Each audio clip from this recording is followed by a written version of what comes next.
Muito bem, continuando os nossos exercícios a respeito dos dois primeiros módulos, competência tributária e tributo, nós vamos para a questão número 20. Mas antes da questão número 20, eu quero fazer uns comentários aqui que considero importantes. A questão é a seguinte: existem vários tributos que têm um caráter eminentemente extrafiscal. E para a gente poder entender o que é isso, o caráter fiscal é quando o objetivo é arrecadação. Qual é o objetivo do ISS? Arrecadar. Do IPI, arrecadar. Do imposto de renda, arrecadar. Caráter fiscal. Função fiscal. Existem alguns outros que têm função parafiscal, porque, na verdade, são funções para as quais o fisco, União, Estado, Distrito Federal e Município, sempre que se fala em fisco, são as 4 pessoas jurídicas, União, Estado, Distrito Federal e Municípios. Então, são para atribuições que não do fisco. Por exemplo, as contribuições previdenciárias, contribuições para a Seguridade Social, contribuições de interesse de categorias profissionais e econômicas, são contribuições chamadas parafiscais e, portanto, têm uma função parafiscal. E o caráter extrafiscal. O que é o caráter extrafiscal? É quando o objetivo do tributo, muito mais do que arrecadar, é incentivar ou inibir determinada atividade. Então, por exemplo, o ITR tem um forte caráter extrafiscal previsto no artigo 153, parágrafo 4º, porque ele será fixado de modo a desestimular a manutenção de propriedades improdutivas. Então, qual é o objetivo do governo? Arrecadar um monte de ITR e ter propriedades improdutivas, ou arrecadar uma mixaria de ITR e ter propriedades produtivas? É lógico essa segunda opção. O próprio IPTU terá suas alíquotas fixadas de modo a com a intenção de forçar o cumprimento social o cumprimento da função social da propriedade. Então, mas minha gente, existem 2 impostos que são eminentemente extrafiscais, que são o II e o IE. E guardem esse macete: sempre que uma prova vocês tiverem que marcar um tributo que tem caráter extrafiscal e tiver como resposta um dos dois, o II ou o IE, vamos marcar esse. Porque eles têm um forte caráter extrafiscal. O objetivo deles não é arrecadar. A arrecadação do imposto de exportação, normalmente, quando você pega a arrecadação dos impostos da União, aparece um traço lá, porque é insignificante. O objetivo é incentivar a exportação, inibir a importação. Esse é o objetivo, na verdade, desses chamados tributos aduaneiros, o II e o IE, impostos sobre importação e exportação. Então, sempre que tiverem marcar um tributo de caráter extrafiscal e tiver como resposta um deles, podem marcar e comemorar. Então, vamos ver a questão 20. Os tributos carregam consigo uma ou mais funções dentro da economia política. Em regra, uma função prepondera sobre a outra. Assinale a opção que apresenta corretamente um tributo e a sua respectiva função preponderante. Imposto de renda, função parafiscal. Não, função fiscal, objetivo é arrecadar. Contribuição previdenciária dos empregados, função fiscal. Não, função parafiscal, contribuição para a Seguridade Social. C, imposto sobre produtos industrializados, função extrafiscal. Não, função fiscal, o objetivo maior é arrecadar. D, imposto sobre exportação. Esse aí o Bob mandou marcar. Pode marcar, bota lá, viu, para nós, letra D de dado. É a resposta a ser marcada. E a última, imposto de renda, função extrafiscal, não. O objetivo do imposto de renda não é outro senão a arrecadação. Então, minha gente, é assim que funciona esta nossa questão da extrafiscalidade. Então, voltando a imagem para mim, olha só, é lógico que se você não tiver nem o I nem o IE para marcar, você pode marcar o ITR, porque eu já expliquei que ele tem um forte caráter fiscal, o próprio IPTU, o próprio IPI, porque ele vai ser seletivo, então, de uma certa forma, tem um caráter extrafiscal, mas tendo o I, e sempre vai ter, provavelmente, o I ou o IE, marque um dos dois. Legal? Próxima questão, 21.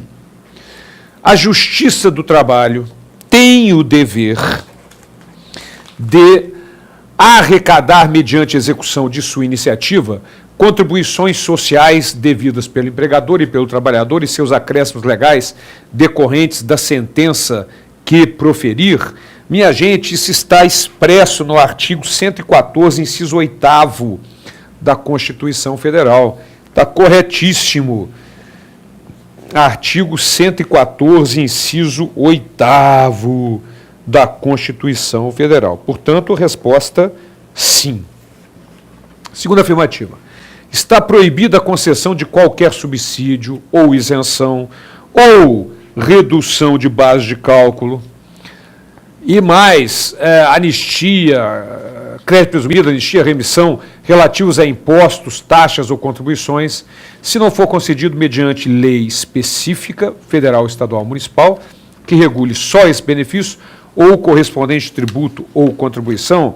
Corretíssimo. Voltando a imagem para mim, é o que está no artigo 150, parágrafo 6º da Constituição Federal, dentro das limitações constitucionais à competência tributária.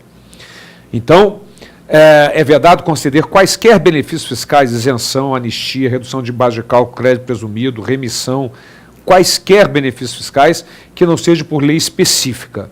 O que é uma lei específica? É aquela que trata exclusivamente daquele benefício, mas a Constituição abre um pouquinho. Permite que trate também de outro assunto, desde que relativo ao mesmo tributo. Mas volto a insistir que essa lei específica não é necessariamente lei ordinária. Pode ser lei complementar, lei ordinária, lei delegada ou medida provisória. Ok? É lógico, para aqueles tributos para os quais é exigida lei complementar, tem que ser lei complementar. Mas para os outros, lei complementar, lei ordinária, lei delegada ou medida provisória. Então está correto de acordo com o artigo 150, parágrafo 6º da Constituição. Vamos para a última afirmativa. A Constituição diz competir exclusivamente à União a instituição do imposto de renda e ser vedada a instituição de taxas que tenham por base de cálculo a mesma dos impostos. Até aí está correto, porque a Constituição, a competência para a instituição do imposto de renda é dela, artigo 153, inciso 3º da Constituição, e é vedada a instituição de taxas que tenham por base de cálculo a mesma dos impostos. Corretíssimo. É, por isso, vedada a instituição de qualquer outra exação sobre o lucro, a renda. Isso é falso. E nós vamos conversar aqui o porquê. Voltem para mim. Cuidado, minha gente. Nós temos duas chamadas competências residuais. A competência residual para instituição de novos impostos, artigo 154, inciso 1º da Constituição, e a competência residual para a instituição de novas contribuições para a Seguridade Social, artigo 195, parágrafo 4º da Constituição. Ambas têm que ser por lei complementar, ambas terão que ser não cumulativas. Mas, aí é que vem o detalhe. Os novos impostos não poderão ter fato gerador ou base de cálculo dos impostos já existentes. E as novas contribuições não poderão ter fato gerador ou base de cálculo das contribuições já existentes. Mas um novo imposto pode ter fato gerador de uma contribuição, uma nova contribuição pode ter fato gerador de um imposto. Então, o fato de já haver imposto de renda incidindo sobre o lucro ou faturamento das empresas, principalmente o lucro, não impede que seja criada uma contribuição com o mesmo fato gerador e até base de cálculo. Certo? Então, cuidado. Novo imposto não pode ter fato gerador ou base de cálculo de imposto já existente. Nova contribuição para a Seguridade Social não pode ter fato gerador ou base de cálculo de contribuição já existente, aquelas 4 previstas no artigo 195, cobrado dos trabalhadores, da empresa ou da entidade ela equiparada, sobre folha de salários, pagamento, lucro, etc., do trabalhador e dos demais segurados, sobre a receita do concurso de prognóstico e dos importadores. Certo? Muito bem. Então, a resposta, vamos lá voltar para a nossa questão, se foi sim, sim e não, letra B de bola é a nossa resposta da questão 22. Muito bem. Questão 21. Legal, questão 21. Me lembrando aqui, eu estou meio pateta. 22 agora, vamos lá. Questão facilzinha para levantar moral, vamos lá. na competência residual da União estão compreendidas as taxas e os impostos. Não, a taxa é competência comum e os impostos já previstos é competência privativa, mas tem os novos impostos que seria residual. Taxas e empréstimos compulsórios não, contribuições sociais e as contribuições de melhoria não, contribuições sociais e os impostos, letra D de dado. As contribuições sociais para a Seguridade Social, artigo 195, parágrafo 4º da Constituição, e os novos impostos, além dos 13 já existentes, artigo 154, inciso 1º da Constituição Federal. Já acabei de falar, ambos por lei complementar, ambos terão que ser não cumulativos, e os novos impostos não podem ter fato gerador ou base de cálculo dos impostos já existentes, e as novas contribuições não podem ter fato gerador ou base de cálculo das contribuições já existentes. Portanto, nossa resposta, letra D de dado. Muito bem, vamos lá. Próxima questão, nossa, questão 23, fizemos uma agora para dar uma levantada no astral. Então vamos para a nossa questão 23, vamos lá. Avalie as indagações abaixo, bebebé, bibibi, bababá, bebebé. Primeiro, em caso de guerra externa, é vedado à União instituir impostos extraordinários não compreendidos em sua competência tributária? É vedado à União? É óbvio que não, volta aí para mim, mas é lógico que não, incompetência extraordinária, a competência extraordinária da União. Guerra é guerra, vale tudo, pode ter mesmo fato gerador, mesma base de cálculo, lei ordinária, não precisa de lei complementar, e mais o que? Não obedece à anterioridade, não obedece à noventena, guerra é guerra, vale tudo. Não se esqueça que, além de instituição dos impostos extraordinários, no caso de guerra externa ou sua iminência, também poderão ser instituídos empréstimos compulsórios. Só que os empréstimos compulsórios mediante lei complementar. Ok? Muito bem. Próxima. Então, a primeira é vedado? Não, não é vedado. Segunda. É permitido ao DF e aos municípios instituir contribuição para o custeio do serviço de iluminação pública? Voltando para mim, minha gente, vocês sabem que o Supremo Tribunal Federal considera inconstitucional a taxa de iluminação pública. É inconstitucional a nossa taxa de iluminação pública. Então, os municípios e o DF pressionaram o Congresso Nacional a fim de que criasse a possibilidade de um tributo para substituir a taxa de iluminação pública, e foi criado